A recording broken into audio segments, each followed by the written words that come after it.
प्रिय भक्तगण, आज हम आपको एक कथा का श्रवण करा रही हूँ जो सुनने मात्र से आपके जीवन में सुख, संपत्ति और धन की वर्षा होगी। तो चलिए कथा को प्रारंभ करते हैं।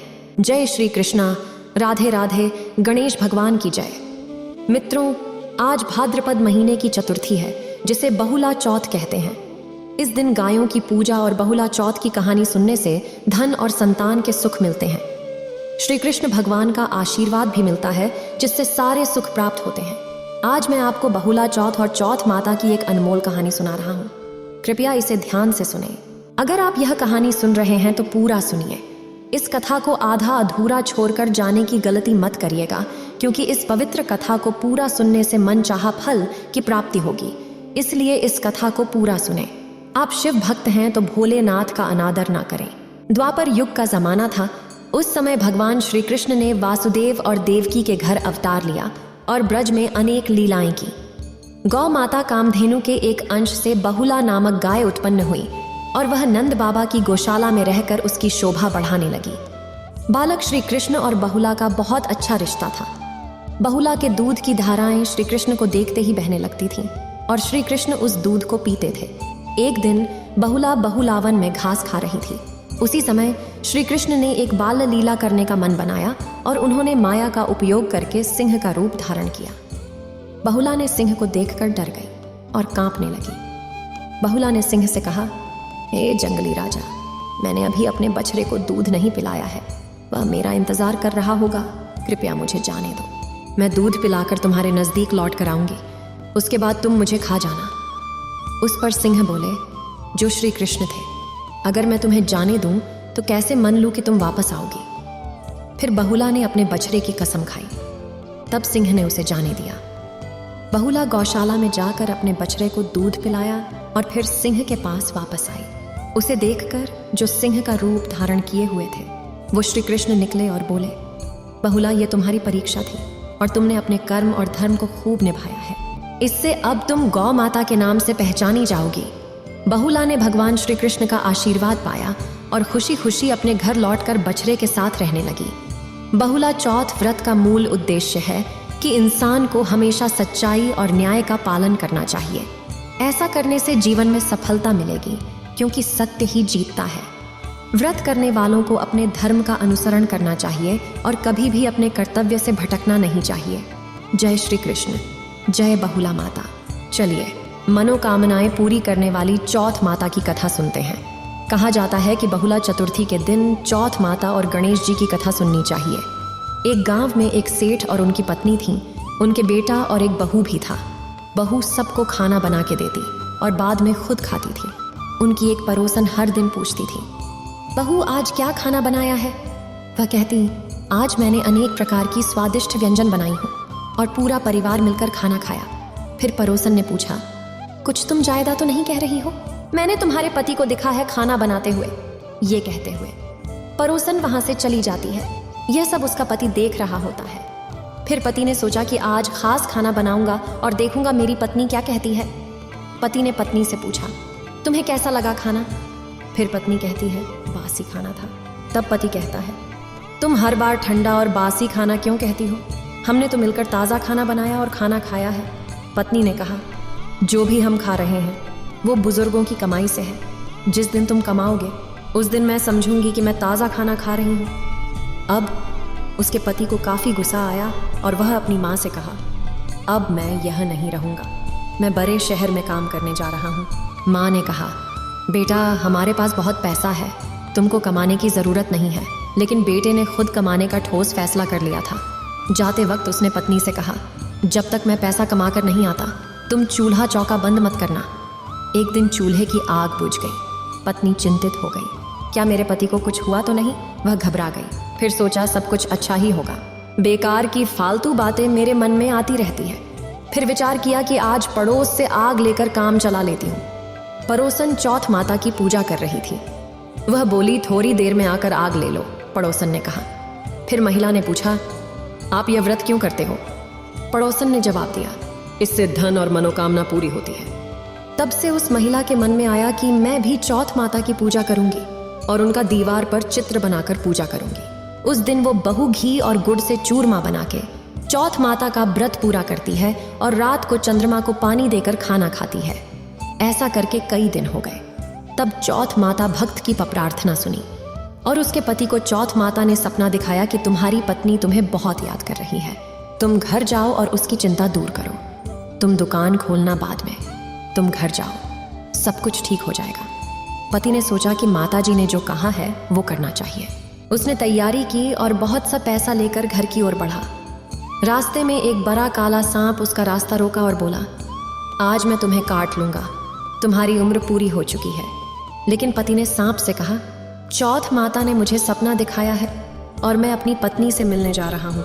वो मुझे बहुत याद कर रही है। मैं उसकी चिंता दूर करने जा रहा हूँ। मैं उससे मिलने ज़रूर जाऊँगा, फिर तुम्हारे पास आऊँगा, तब उस समय तुम मुझे काट लेना। सांप ने बोला, अगर तुम वादा करके जाओगे तो मैं तुम्हें जाने दूंगा, लेकिन अगर तुम वापस नहीं आओगे तो मैं तुम्हारे घर आकर काट लूंगा। उसने सांप को ऐसा प्रतिज्ञा करके घर वापस पहुंचा। वहां पर सबसे खुशी खुशी मिलकर खाना खाकर उदास बैठ गया। जब उसकी पत्नी ने पूछा क्यों उदास है, तो उसने कहा कि अगर मैं सांप के पास नहीं जाऊंगा तो वो मुझे घर आकर काट लेगा। पत्नी ने कहा, तुम चिंता मत करो, मैं कुछ करूंगी। उसने कमरे में 7 कदम तैयार किए। पहले कदम पर बालू, दूसरे पर इत्र, तीसरे पर गुलाल और फूल, चौथे पर केसर, 5वें पर मिठाई, 6ठे पर गद्दी और कालीन और 7वें कदम पर दूध का कटोरा रख दिया। इस तरह वह तुरंत ही सीढ़ियों को सजा दिया और बैठ गई। इसके बाद बहू थक कर सो गई। जैसे ही आधी रात आई, सांप वहां जाकर सीढ़ी चढ़ने लगा। पहले कदम पर ही वापस मुड़ गया और बोला कि मैं जरूर काटूंगा। इसी तरह उसने सीढ़ियों पर अपना प्रयास जारी रखा और कहते हुए जा रहा कि मैं जरूर काटूंगा। लेकिन उसे चौथ माता ने देख लिया। उन्होंने सोचा, मैं इसे नहीं छोड़ूंगी, वरना धर्म और पूजा का कौन मानेगा। इसके बाद चंद्रमा, चौथ माता और गणेश जी ने मिलकर सांप को बचाने का निर्णय लिया। चंद्रमा ने उसे रोशनी दी, चौथ माता ने ढाल बनकर उसे छिपाया और गणेश जी ने तलवार से मारकर उसे वहां से हटा दिया। सुबह होते ही लोग उनसे मिलने आए, पर वे उठे ही नहीं। बहुत समय बाद उनकी माँ उन्हें उठाने गई। माँ ने सीढ़ियाँ चढ़कर वहां जो देखा, उन्हें बहुत चिंता हुई। उन्होंने बेटे और बहू को बुलाया। बेटा बहू जब उठे, उन्होंने देखा कि वहां एक ढाल और तलवार पड़ी है। जब ढाल उठाई तो वहां एक मरा हुआ काला सांप था। वे सोचे कि भगवान गणेश और चौथ माता ने उनकी सुरक्षा की है। सब परिवार मिलकर चौथ माता जय करने लगे। चौथ माता की जय, गणेश भगवान की जय कहकर पूरा परिवार खुशी से रहने लगे। फिर उनके मन में ख्याल आया कि अब हम लोग वे दूसरी बहुला चौथ कथा सुनेंगे।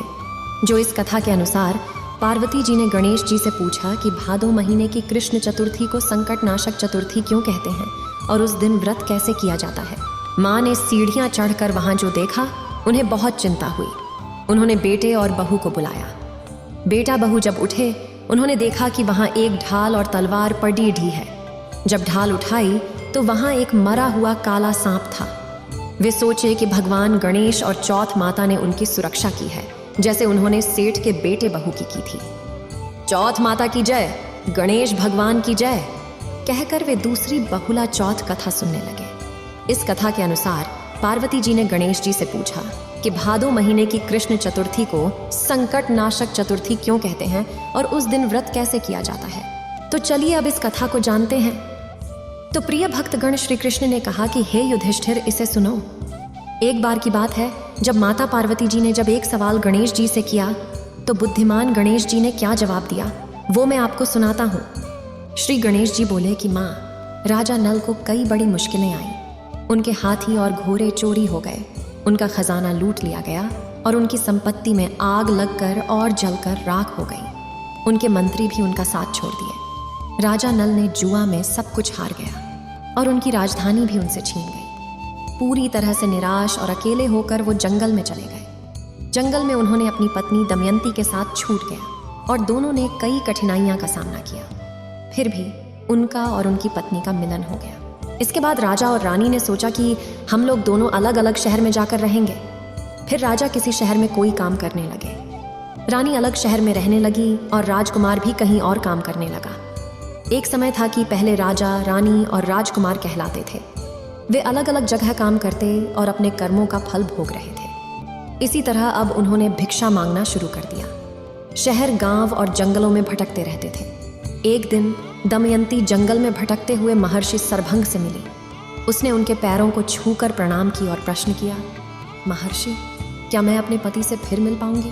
क्या मुझे फिर धन और सामर्थ्य से भरपूर राज्य मिलेगा? मेरा भाग्य कब वापस आएगा?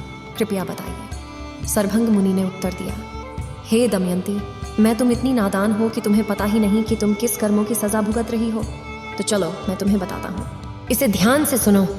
यह संकट को दूर करता है, यह इच्छाएं पूरी करता है और जीवन में खुशियां लाता है।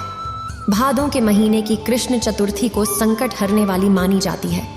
उस दिन सबको गणेश जी की पूजा करनी चाहिए। विधि से व्रत और पूजा करोगे तो तुम्हारी सारी इच्छाएं पूरी होंगी और 7 महीने में तुम्हारी मुलाकात अपने पति से होगी। मैं यह विश्वास से कहता हूँ कि श्री गणेश जी करने से सारा दुख मिट जाता है। फिर दमयंती ने सरभंग मुनि के कहने पर भादों के महीने में व्रत शुरू किया और हर महीने गणेश जी की पूजा करने लगी। उसने व्रत करके अपने पति, राजकुमार और पूरे वैभव की प्राप्ति की। तब श्री कृष्ण जी कहते हैं कि हे युधिष्ठिर, तुम भी इसी तरह व्रत करोगे तो तुमको राज्य मिलेगा और आपके दुश्मन सब मारे जाएंगे। एक बार बोलो श्री गणेश जी की जय, बोलो श्री राधा कृष्ण की जय। प्रिय भक्तगणों, चलिए अब माता पार्वती और गणेश जी की सुंदर कहानी सुनते हैं। शिव पुराण में बताया गया है कि गणेश जी कैसे जन्मे। देवी पार्वती नहाने से पहले अपने शरीर के मैल से एक बच्चे को जन्म देती है और उसे अपने द्वार का खड़ा करा देती है और उन्होंने उससे कहती है, हे पुत्र, तुम द्वार पर रहो, मैं अंदर जाकर नहा रही हूँ। जब तक मैं नहा नहीं लूँ तब तक किसी भी पुरुष को अंदर नहीं आने देना। जब शिवजी उस द्वार पर आए तो माता पार्वती के पुत्र, जिनका नाम गणेश रखा था, उसने भगवान शिव जी को दरवाजे पर रोका और अंदर नहीं जाने दिया। इससे शिवजी नाराज होकर गणेश का सिर काट देते हैं और अंदर चले जाते हैं। तब माता पार्वती पूछती है, आप अंदर कैसे आए? तब भगवान शिव जी कहते हैं, हे पार्वती, मैंने उसका सिर धड़ से अलग कर दिया। तब माता पार्वती कहती है कि वह तो हमारा पुत्र था। यह सुनकर माता पार्वती बहुत दुखी और क्रोधित होती हैं। तो शिवजी ने अपने भक्तों से कहकर हाथी का सिर लाने के आदेश दिए और गणेश को फिर से जीवित कर दिया।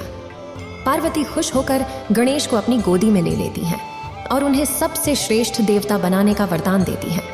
ब्रह्मा, विष्णु और महेश भी माता पार्वती की वरदान सुनकर नस्त मस्तक हो जाते हैं। जो लोग चतुर्थी का व्रत करते हैं उनकी सारी मुश्किलें दूर हो जाती हैं और जो इस कहानी को सुनते हैं उन्हें सभी प्रकार की समृद्धि मिलती है। जय हो गौरी के बेटे गणेश जी की जय जय। ओम नमः शिवाय। आज मैं आपको भगवान शिव और माता पार्वती की एक अनूठी कहानी सुना रहा हूँ। कृपया इसे पूरा ध्यान और श्रद्धा से सुने। कार्तिकेय जी, जो शिव और पार्वती के पुत्र हैं, वे हमेशा बच्चे के रूप में ही रहते हैं और उनके इस रूप का भी एक गुप्त कारण है। एक बार भगवान शिव ने माता पार्वती से जुआ खेलने का मन बनाया। उन्होंने खेल में सब कुछ हार दिया और फिर पत्तों का वस्त्र पहनकर गंगा के किनारे चले गए। कार्तिकेय जी को जब यह सब मालूम हुआ तो उन्होंने माता पार्वती से सब कुछ वापस लेने के लिए कहा।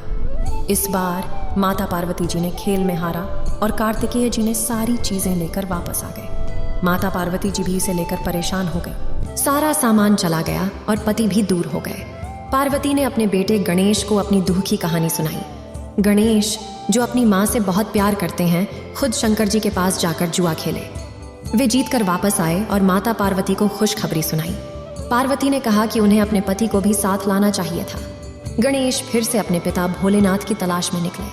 उनका मिलना हरिद्वार में हुआ, जहाँ वे विष्णु और कार्तिकेय के साथ घूम रहे थे। भगवान भोलेनाथ ने पार्वती के पास जाने से मना कर दिया। उसी स्थान पर रावण मौजूद था, जो भोलेनाथ का भक्त है। रावण ने गणेश के वाहन मूषक को डरा दिया और वहां से भगा दिया। वहीं भगवान विष्णु ने भोलेनाथ की इच्छा से पासा का रूप धारण कर लिया था। गणेश जी ने अपनी माँ की उदासी अपने पिता भोलेनाथ को बताई। भोलेनाथ जी ने कहा, हमने नया जुआ बनाया है, अगर तुम खेलना चाहो तो मैं वापस आ सकता हूँ। तब गणेश जी ने उनकी बात मान ली और उनके साथ जुआ खेला और गणेश की बातों से प्रभावित होकर भोलेनाथ माता पार्वती के पास गए और खेलने की प्रक्रिया शुरू की। तब माता पार्वती हंसकर बोली, आपके पास क्या है जिससे खेल सकें? भोलेनाथ जी चुप हो गए। नारद जी ने उन्हें अपनी वीणा और अन्य चीजें दी। इस खेल में भोलेनाथ जी बार बार जीतते थे।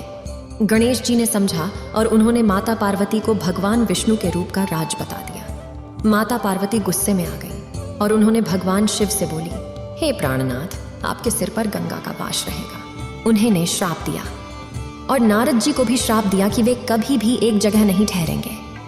भगवान विष्णु और रावण को भी दिए श्राप, जिससे वे एक दूसरे के शत्रु बने। कार्तिकेय को माता पार्वती ने दिया श्राप कि वो कभी बड़े नहीं होंगे।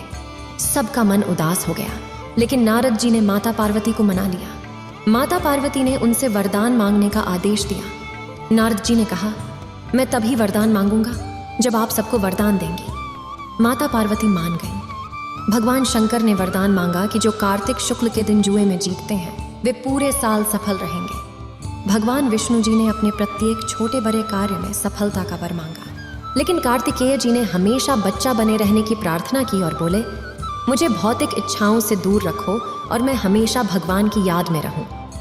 आखिरकार नारद जी ने देवर्षि बनने की वरदान की कामना की। माता पार्वती जी ने रावण को वेदों का विस्तार से समझाया और सबके लिए तथास्तु कहा। कार्तिकेय जी का जन्म होने से पहले, जब तारकासुर के अन्याय से सब देवता परेशान थे, उस समय भगवान शंकर जी ने पार्वती जी की शक्ति को ग्रहण किया था और उसके बाद ही 6 मुख वाले कार्तिकेय जी का जन्म हुआ और उन्होंने तारकासुर का संहार किया। जय हो शंकर पार्वती भगवान की, जय जय। इस वीडियो को बोलते समय कोई त्रुटि हो तो मैं क्षमा चाहती हूँ। उम्मीद है आप सभी को ये वीडियो अच्छी लगी होगी। अगर आप शिव के सच्चे भक्त हैं तो चैनल को सब्सक्राइब और वीडियो को लाइक करके कमेंट में हर हर महादेव लिख दीजिए।